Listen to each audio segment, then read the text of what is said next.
আমি আজকের এই সভায় প্রথমেই রাজবাড়িতে যে তিনজন বন্ধু আমাদের মারা গেছেন, আমাদের রাজবাড়িতে এখানে সাগর, গনি এবং কোরবান তিনজন বন্ধু কিন্তু রাজবাড়ি জেলা থেকে মারা গেছে।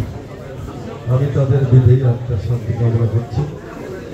একই সঙ্গে সারা বাংলাদেশে যারা নিহত হয়েছে তাদেরও আত্মার শান্তি কামনা করছি।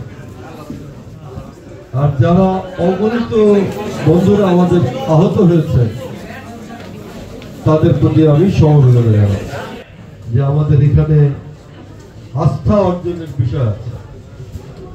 রাজনীতি আমাদের এখানে রাজনীতিতে আস্থার একটা সংকট আছে। আমাদের দেশের নেতারা এই যে আমরা যা বলি তা করি না। আমাদের দেশে রাজনীতি হচ্ছে একটা ব্যবসা করার, কেমন এই কথা ঠিক যে বাংলাদেশের রাজনীতি দীর্ঘদিন ধরে নানা ধরনের অবক্ষয় রাজনীতি রয়েছে।